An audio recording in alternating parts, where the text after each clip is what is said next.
ఏంటోదినా first day 1,00,000 రూపాయలు సరుకు అమ్మేశారా? అవును, చాలా చీరలు అమ్మేశాను. ఇదిగో ఆ 1,00,000 రూపాయలు.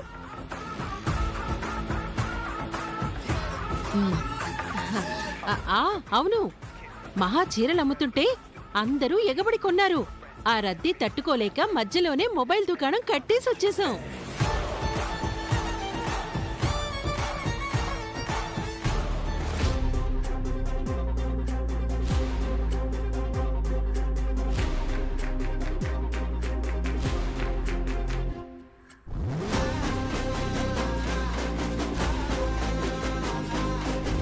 ఏంటి మీరు చెప్పేది నిజమే?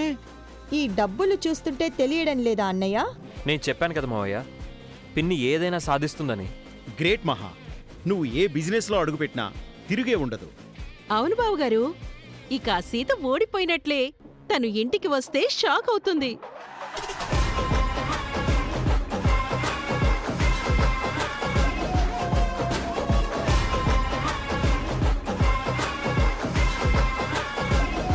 వెల్కమ్ సీత.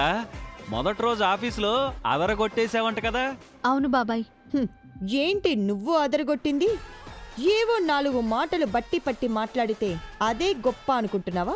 ఊరికే మాటలు చెప్పడం కాదు, బిజినెస్ లో డెవలప్మెంట్ చూపించాలి, అది గొప్ప. ఆ గొప్పతనం మహా మొదటి రోజే సాధించింది. చీరల బిజినెస్లో కూడా తనకు తిరుగులేదు అనిపించుకుంది. నిజమా?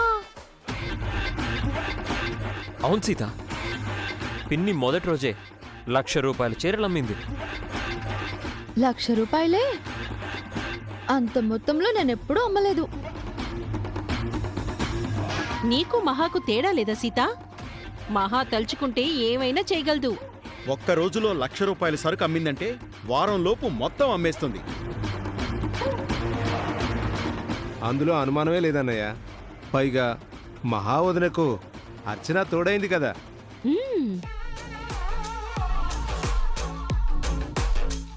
ఫస్ట్ డేనే పిన్ని తనని తానేంటో ప్రూవ్ చేసుకుంది. నువ్వు ఇంకా మాటలు చెప్పడం దగ్గరే ఆగిపోయావు సీత.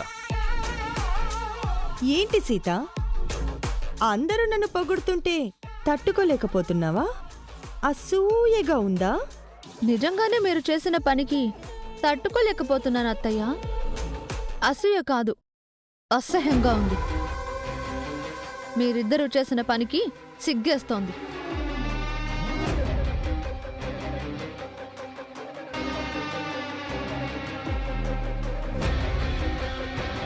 ఏం మాట్లాడుతున్నావు సీత?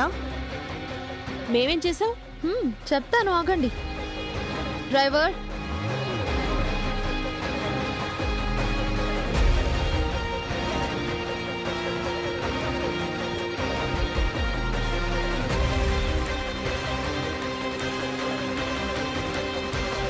ఏంటి సీత మూట? ఆ మూటను విప్పండి బాబాయ్.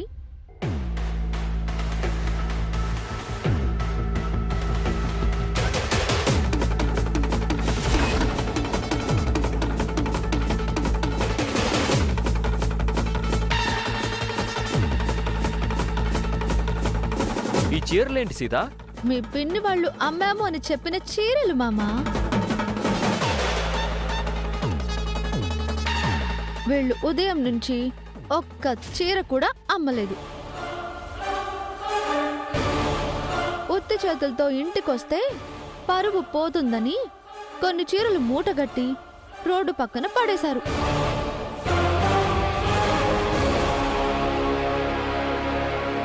వస్తూ దారిలో ఏటీఎం దగ్గర డబ్బులు డ్రా చేసుకున్నారు. ఇంటికి వచ్చి చీరలు అమ్మాము, 1,00,000 రూపాయలు సంపాదించామని మీకు బిల్డప్ ఇచ్చారు. వీళ్ళ టైం బాలేక నేను అదే టైంలో అదే రూట్లో వస్తూ అదంతా చూశాను. సాక్ష్యంగా ఈ చీరల మూటని తీసుకొచ్చాను.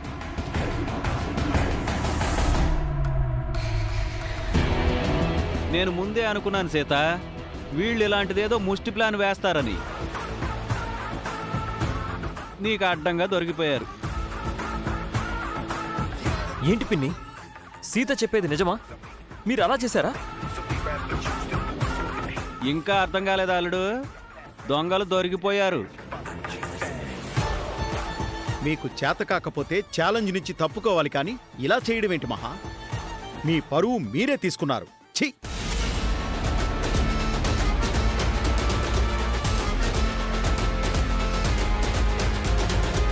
చీరలు అమ్మటం రాకపోతే సైలెంట్గా ఉండొచ్చు కదా వదినా, ఎందుకు ఈ చీటింగ్?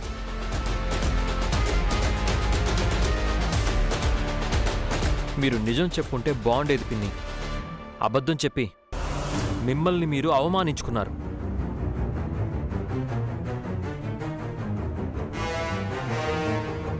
ఇలా అబద్ధాలు చెప్పి మోసం చేసి గెలిచే బదులు ఇంత విషం దాగి చావటం మేలు. ఆ! చీ చీ చీ చీ.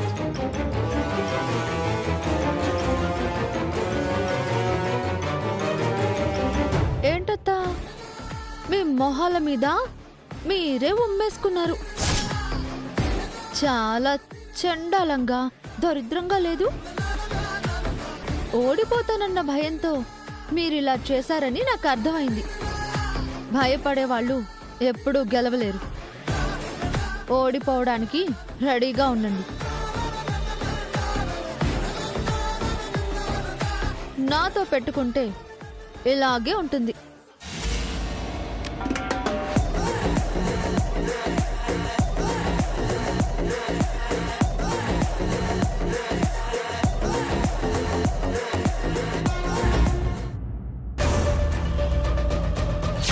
అది మీ బర్త్డేని మేడం.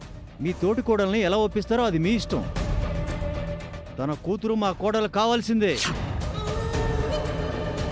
మీ గురించి మీ ఇంట్లో అందరికీ చెప్పేస్తాం. ఈ వీడియో మీ వాళ్ళు చూడకూడదనుకుంటే మీరు బుషాని నాకిచ్చి పెళ్లి చేయాల్సిందే.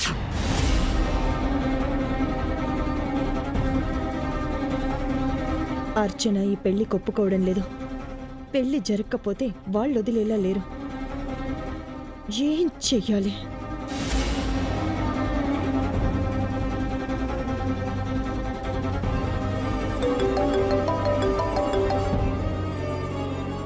చెప్పండి సిఐ గారు. అందర్నీ మీరు బెదిరిస్తారనుకున్నాను. మిమ్మల్ని బెదిరించే వాళ్ళు కూడా ఉన్నారా మేడం? ఎవరి గురించి చెప్తున్నారు? మోహన్ రావు అని ఒక బిజినెస్ మ్యాన్ ఫోన్ చేశాడు. తన కొడుక్కి మీ చెల్లెలి కూతుర్నిచ్చి పెళ్లి చేస్తానని చెప్పారట కదా. ఆ విషయం మీ దాకా వచ్చిందా? రావడం ఏంటి మేడం? ఆ పెళ్లి జరగకపోతే మిమ్మల్ని నాతోనే అరెస్ట్ చేయిస్తానంటున్నాడు. వాట్? మీకు ఎగెయిన్స్ట్గా వాళ్ళ దగ్గర ఏవో ఎవిడెన్స్లు ఉన్నాయట. పెళ్లికి మీరు కోఆపరేట్ చేయకపోతే ఆ ఎవిడెన్స్లతో మిమ్మల్ని అరెస్ట్ చేయాలంట. మీరు వాళ్ళ మనిషా లేక నా మనిషా? చట్టం మీ డబ్బున్నోళ్ళందరికీ చుట్టమే మేడం. అప్పుడప్పుడు కరెన్సీ చెప్పినట్టే కాకి పని చేయాల్సి వస్తుంది. మీకు తెలియంది కాదు కదా మేడం. నన్నే డబుల్ క్రాస్ చేస్తున్నారా సిఐ గారు? అయ్యయ్యో లేదు మేడం. కానీ ఆ మోహన్ రావు గారు నాకు కంప్లైంట్ ఇస్తే నేను యాక్షన్ తీసుకోక తప్పదు కదా. తప్పుగా అనుకోకండి. అనవసరంగా వాళ్లతో గొడవెందుకు? ఆ పెళ్ళేదో జరిపించేయండి. లేదంటే మిమ్మల్ని అరెస్ట్ చేయడానికి నేనే మీ ఇంటికి రావాల్సి ఉంటుంది. ఆ తర్వాత మీ ఇష్టం.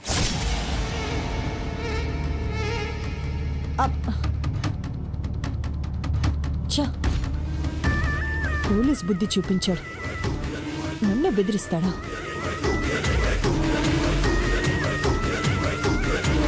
ఆల్రెడీ నేను ఉషాకి రాకేష్ పట్ల ఇష్టం పెరిగేలా చేశాను కాబట్టి ఎవరికి తెలియకుండా ఈ పెళ్లి జరిపించాలి.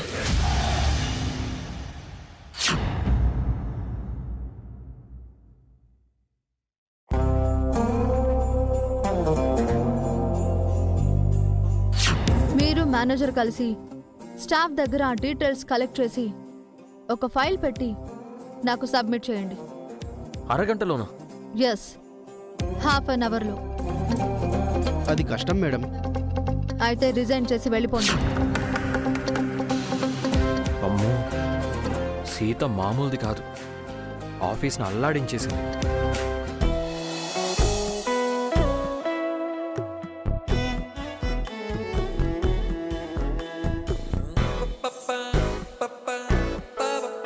నమస్తే మేడం, గుడ్ ఈవినింగ్. ఈ కొత్త పిల్ల తీపేంటి మామా?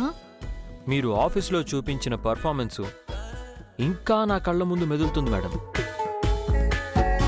నేను ఇంకా ఆ హ్యాంగ్ ఓవర్లోనే ఉన్నాను. అందులో నుంచి బయటికి రా మామా. ఎక్కడిది అక్కడే మర్చిపోవాలి. ఇంటిని ఆఫీస్కి తీసుకెళ్ళకూడదు, ఆఫీస్ని ఇంటికి తీసుకురాకూడదు. ఇంట్లో నువ్వు నా మామవి, నేను నీ ముద్దుల పెళ్ళాన్ని. ఇదిగో పాలు. అయితే ఓకే.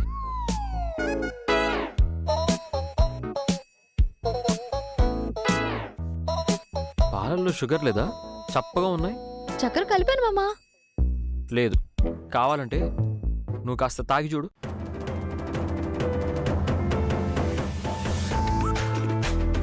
ఇప్పుడు తీపి సరిపోతుంది చూడు.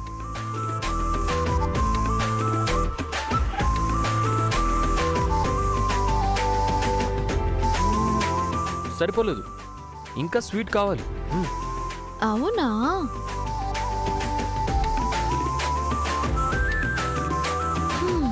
ఇప్పుడు సరిపోతుంది.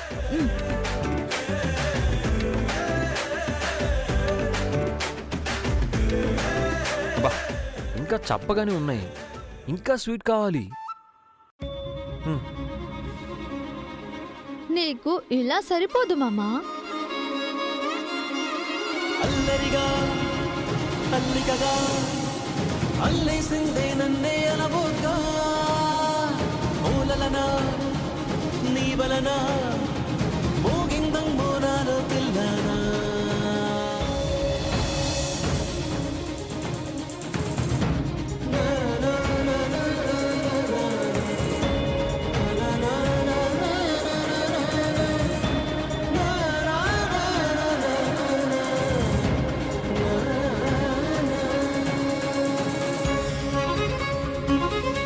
ఇప్పుడు సరిపోయిందా?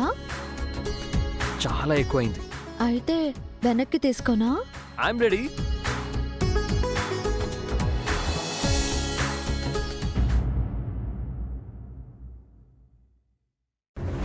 అన్నయ్య, ఉషను చూసావా? లేదు గిరి. రామ్, నువ్వేమైనా చూసావా? చూడలేదు పిన్ని. ఉసుకేమైంది? ఉదయం నుంచి కనిపించట్లేదన్నయ్యా. మహాలక్ష్మి అత్తయ్య కూడా కనిపించట్లేదు. ఇద్దరు కలిసి ఎక్కడికైనా వెళ్ళారేమో. ఎక్కడికి వెళ్ళుంటారు?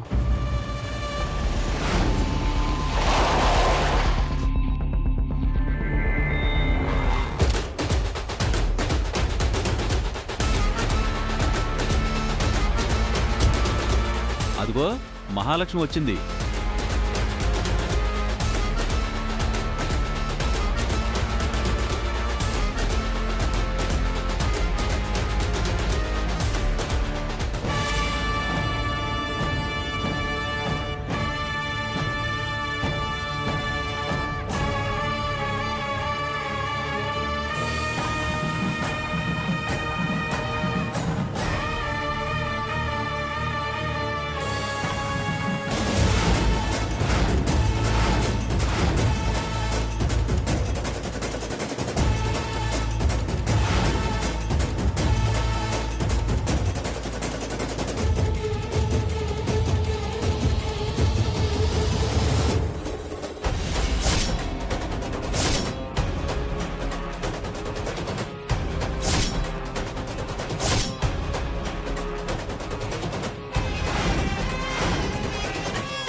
ఏం చేసావు మహా నువ్వు?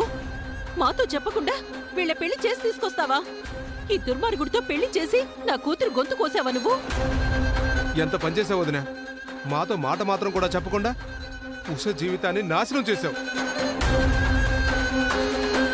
ఎందుకు ఇలా చేసావు మహా? ఎవరు చేయమన్నారు? నేనేం చేయలేదు జనా. పొద్దున్నే గుడికి వెళ్ళాను.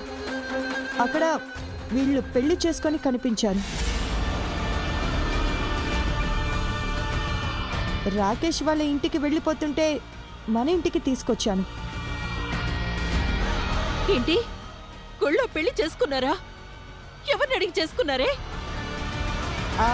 వాళ్ళిద్దరూ ఇష్టపడ్డారు, పెళ్లి చేసుకున్నారు. ముందే చెప్తే మనం అడ్డుపడతాం అనుకున్నారేమో.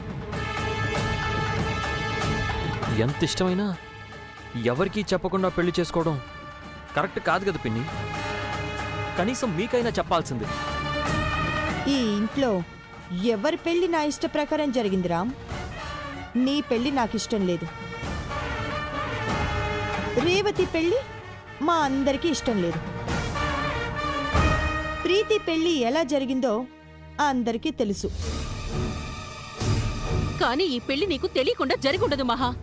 ఉషను రాకేష్కిచ్చి పెళ్లి చేయాలని నువ్వు ముందే చెప్పావు. నేను వద్దు అన్నానని చెప్పి మాకు చెప్పకుండా వీళ్ళ పెళ్లి చేసి తీసుకొచ్చావు. లేదర్చన, నేను నిజమే చెప్తున్నాను. అబద్ధం. నా కూతురు పెళ్లి అన్ని దురలవాట్లు ఉన్న ఈ రాకేష్తో జరగడం నాకిష్టం లేదు. ఈ దుర్మార్గుడి వల్ల ఉషా జీవితం అన్యాయమైపోతుంది. ఆ విషయం మీ దాకా వచ్చే వరకు తెలియలేదా అర్చన అత్తయ్య? మీకిప్పుడు నొప్పి తెలుస్తుందా? ఇప్పుడు బాధగా ఉందా? ఒకప్పుడు ఇదే రాకేష్తో ప్రీతినిచ్చి పెళ్లి చేయాలని మీరు చిన్నమావయ్య మహాలక్ష్మి అత్తయ్యతో వంత పాడారు. ఇదే రాకేష్తో ఉషా పెళ్లి చేసుకుని వచ్చేసరికి మీకు అన్యాయం అనిపిస్తుందా? ఎదుటి వాళ్ళకో న్యాయం, మీ కూతురుకో న్యాయమా?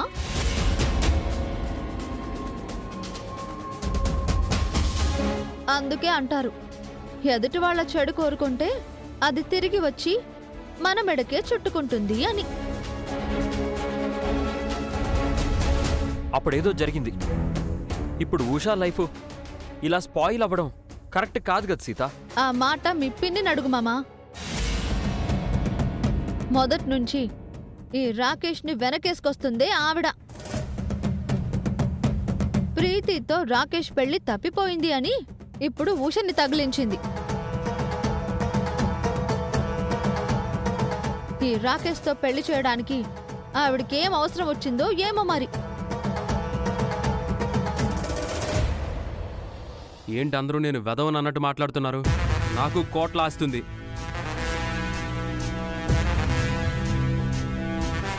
కానీ సరైన బుద్ధి లేదు కదా. నీకు ఒక్క మంచి అలవాటైనా ఉందా? రాకేష్ నేమనద్దమ్మా, తనిప్పుడు నా భర్త.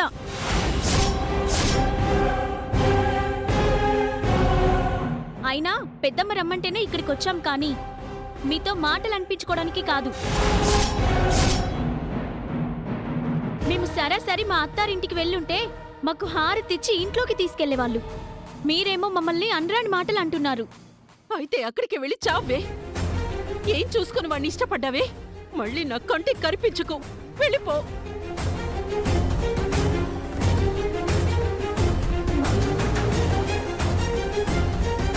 వాళ్ళు ఇష్టపడ్డారని నీకు ముందే తెలిసినప్పుడు మాతో ఎందుకు చెప్పలేదు మహా? వీళ్ళు ఇంత తొందరపడతారని నాకేం తెలుసు జన.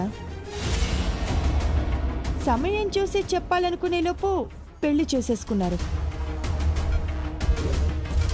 నిజంగా ఈ పెళ్లిలో మీ పాత్ర ఏమీ లేదు కదా వదినా? పాత్ర ఉన్నా లేకపోయినా ఇప్పుడేం చేయలేం చిన్నమావయ్య. పెళ్లి అయిపోయింది. అర్చన ఏడుస్తోంది. ఏం చేద్దాం మహా? వీళ్ళని ఆశీర్వదించడం తప్ప చేయగలిగిందేం లేదు మావయ్య.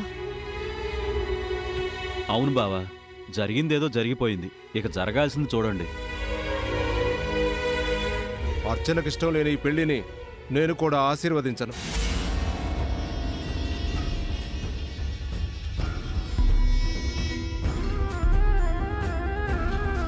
మాకెవరి ఆశీర్వాదం అవసరం లేదు. మా ఇంటికి వెళ్ళిపోతాం. పదుషా. ఆగు రాకేష్.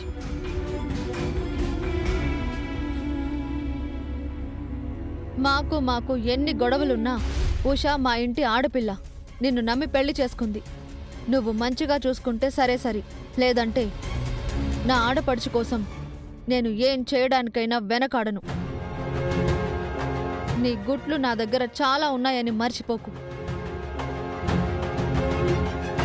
ఉషా తన ఇష్టంతో పెళ్లి చేసుకుని మీ ఇంటికి వస్తోంది. అక్కడ తనకి ఏ కష్టం కలిగినా తన అన్నయ్యగా చూస్తూ ఊరుకోను. నీ తోలు బొలిచేస్తాను. మీరంతగా చెప్పాల్సిన అవసరం లేదు. నా భార్యను ఎలా చూసుకోవాలో నాకు తెలుసు. పదుషా. వెళ్ళొస్తాను పెద్దమ్మా.